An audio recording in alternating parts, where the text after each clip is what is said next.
Live news, खबर तो पक्की है। उठता है यहाँ के एमपी जदयू के, यहाँ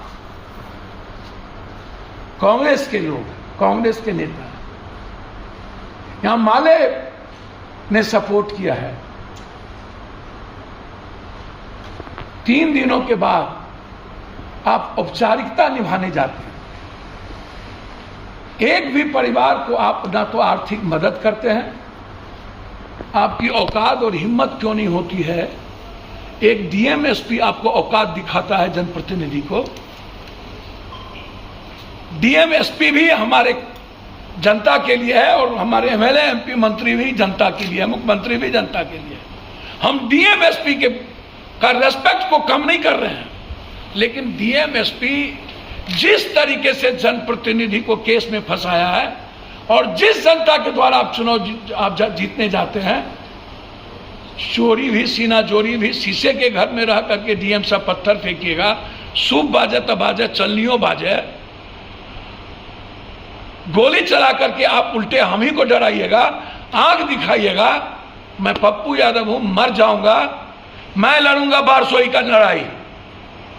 होगी हिम्मत तो डीएमएसपी पप्पू यादव को रोक के दिखा दे।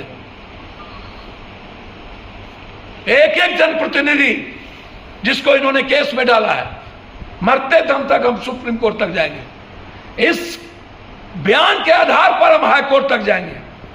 लेकिन यहां के कायर, कमजोर और मौत जनप्रतिनिधि सबसे हम जानना चाहते हैं, सरकार होते हुए आप जनता को लवारिस छोड़ दिए, मरने छोड़ दिए और मौत के बाद आप घड़ियाली आंसू बहाने जाते हैं, राजनीति करने जाते हैं। औकात है ना तो सरकार से न्यायिक जांच कराइए, औकात है तो सस्पेंड कराइए, औकात है तो डीएसपी एसडीओ को हटाइए। चट्टा नहीं है, औकात नहीं है ना तो रिजाइन कर दीजिए, चुल्लू भर पानी में डूब के मर जाइए। हिम्मत है तो दिखाइए पप्पू यादव को और कटिहार की जनता को कि बारसोई के एमएलए घर घर में टॉर्चर कर रहा है। नामर्द जनप्रतिनिधि सब सरकार रहते हुए जो पदाधिकारी चाहते हैं वही होता है इस बिहार में। यह स्वीकार, पहले जनता है, पहले देश नहीं है। पप्पू यादव के लिए देश बाद में, जनता पहले। मेरे लिए जनता पहले, भगवान बाद में।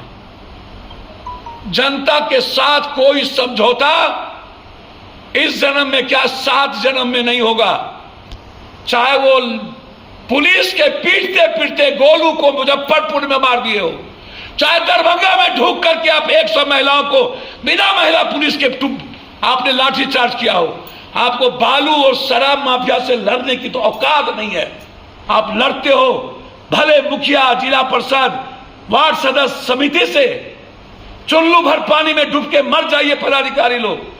आपने इस तीनों को आपने नकार दिया और आपने यह कह दिया कि लौट के जा रहे थे तब सोनू को गोली मारी गई।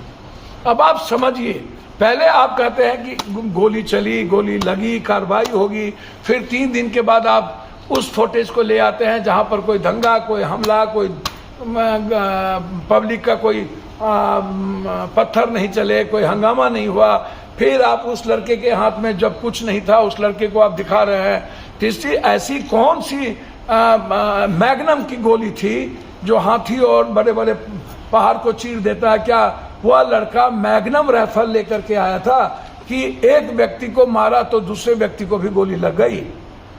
जबकि जिस व्यक्ति को आप कह रहे हैं कि नियाज को गोली लगी, सिल्लीगुड़ी में उस नियाज के भीतर से गोली निकाली गई। तो फिर मेरा सवाल सीधा है कि डीएम साहब, आप पर मेरा कोई सवाल नहीं है, आप बहुत बाखूबी अपने पदाधिकारी को बचाने का अच्छा प्रयास किए हैं और कोई भी आदमी अपने सबऑर्डिनेट को बचाने में बहादुरी दिखाती है। लेकिन डीएम साहब, हम दोनों आदमी जनता के लिए, हम दोनों आदमी नौकर हैं, सेवक हैं, पब्लिक रिप्रेजेंटेटिव है, जनता के नौकर। जनता के सेवक, आप हैं गवर्नमेंट सर्वेंट, आप हैं सरकार के नौकर। और जब गलतियां हुई तो वो उसको सस्पेंड करने में आपको हिम्मत नहीं दिखाई, आपने उसको तत्कालीन वहां से हटाने की हिम्मत नहीं दिखाई, आपने उसको कार्रवाई नहीं दिखाई, आप पब्लिक पर कार्रवाई। आप यहाँ पोस्टमार्टम रिपोर्ट में बिना परिजन के, खुर्शीद के परिजन के आपने कैसे करा दिया पोस्टमार्टम? ये कौन से राइट थे, कौन से कानून थे, और मजिस्ट्रेट क्यों नहीं थी? मुद्दे भी आप, मुदाले भी आप थाना प्रभारी आपके केस किए, मुद्दे भी वही, मुदाले भी वही। किसी पब्लिक के डोमेन से केस नहीं हुआ, किसी पब्लिक के गवाह पर केस नहीं हुआ। आपको जो मन में आया पूरा का पूरा बारसई का पदाधिकारी, जिला मुखिया से लेकर के जिला परिषद से लेकर के नगर उपाध्यक्ष से लेकर के सबको आपने केस में डाल दिया।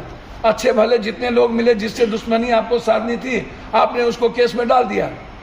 1200 आपने इसलिए डाल दिया था कि कोई आपका विरोध न कर सके, हिम्मत न करे, सबके मन में यह रहे मुझ पर केस है कि मुझ पर केस है। मैं डीएम साहब, एसपी साहब से पूछना चाहता हूं कि केस का आधार क्या था?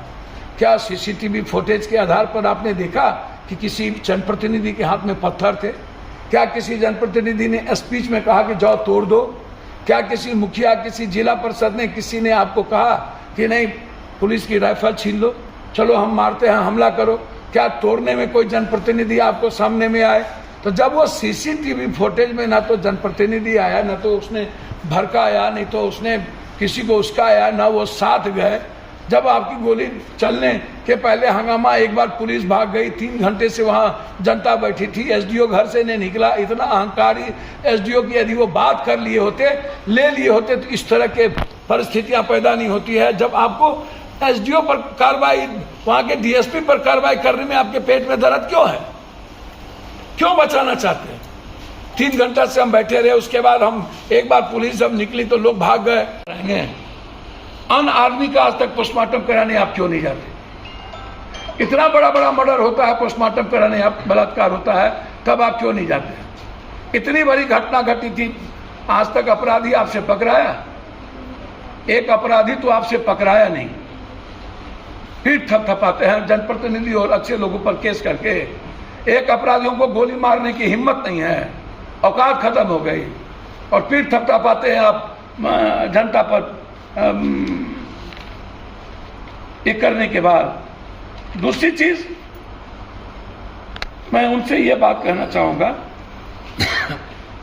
कि आप हमको एक बात बताइए, आपने जिस वीडियो को फेंका, उस वीडियो की जांच, सत्यता आप कहां से ले आए तुरंत? वो रील्स हैं कि क्या है, टाइमिंग क्या है? आप इतने बड़े एक्सपर्ट हो गए, आप सभी चीज के एक्सपर्ट आप ही हो गए, तो सारा यहां से हटा दीजिए और डीएम साहब आप सब तरह के एक्सपर्ट का काम कर लीजिए। आपकी कोई टीम नहीं आई और आप एक्सपर्ट भी हो गए। सिर्फ अपने बचना के लिए पुलिस हेडक्वार्टर को आंख में धूल झोंकने का काम किया है। सारी बिंदुवार वो गलत हैं। मैं चैलेंज करता हूं, आप यदि सही हैं तो इसकी तत्कालीन आप लिखित भेजें और हाईकोर्ट के वर्तमान न्यायाधीश से आप जांच कराएं। हमको सीबीआई पर भरोसा नहीं, सीबीआई तोता बनी हुई है भारत सरकार। हम तत्कालीन जांच चाहते हैं। मैं मान लेता हूं कि पुलिस का बयान सही हो, तो क्या जनता इतनी झूठी हो गई और जनता गलत हो गई? और पुलिस की 2 बात जो खुद कहती है, गोली चली और गलती हुआ, गोली लगी, क्या वो बयान सही था? या ये बयान सही है डीएम की और एसपी की कि ये 3 दिन के बाद गलत सीसीटीवी लाकर कि इसके द्वारा,